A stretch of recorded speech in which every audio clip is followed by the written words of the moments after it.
The name of the movie is Why Freelance Journalists Face Devastating Risk. Today we examine defamation laws in New Zealand.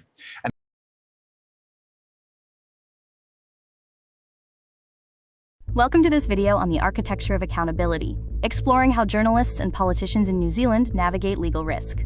We will examine two distinct spheres, the commercial sphere and the civic sphere. Defamation, negligence, and breach of duty are inherent risks when dealing with public words. Protection relies on the architecture of the role, not a license. Journalists rely on a private liability framework, while politicians rely on a constitutional framework.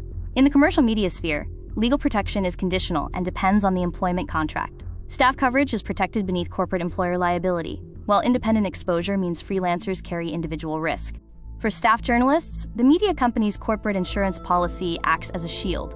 The legal action is directed at the publishing network, meaning the employer handles all legal fees, and the individual's out-of-pocket cost is zero. Independent contractors face the exposed edge. Without an active policy, freelancers risk devastating financial loss if sued directly, especially when liability is shifted back to the writer through contractual indemnity clauses. The anatomy of media liability requires journalists to have specialized professional indemnity policies to cover publishing-specific threats. These threats include defamation, copyright infringement, breach of confidentiality, and errors and omissions. The civic sphere provides constitutional armor for politicians. Instead of private insurance, their protection is woven into constitutional law, statutory immunities, and government-provided institutional cover. Members of Parliament have absolute immunity due to Parliamentary Privilege. This provides complete legal protection for any speech, vote, or report made during parliamentary proceedings, effectively eliminating the primary risk. For executive action outside the debating chamber, protection relies on the Public Service Act. The politician is shielded as an individual, and the Crown absorbs the legal impact through a statutory redirection protocol. Local government benefits from institutional blankets. Local authorities purchase global, organization-wide public liability and professional indemnity policies, automatically protecting officials against claims of breaching duty. This flowchart summarizes how liability is routed based on the role. While staff journalists, local councillors, and MPs face zero personal cost, freelance journalists assume a high personal risk if sued directly.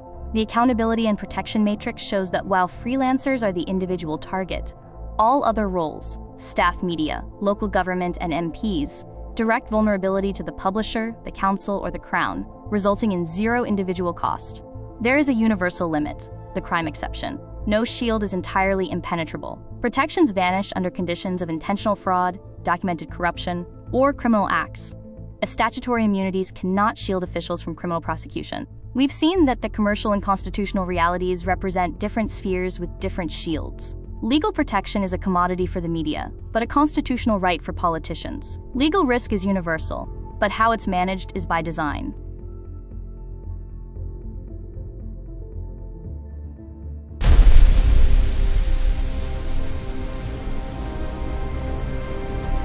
I am glad that AI documentary educate, inform, and inspire people about real-world issues.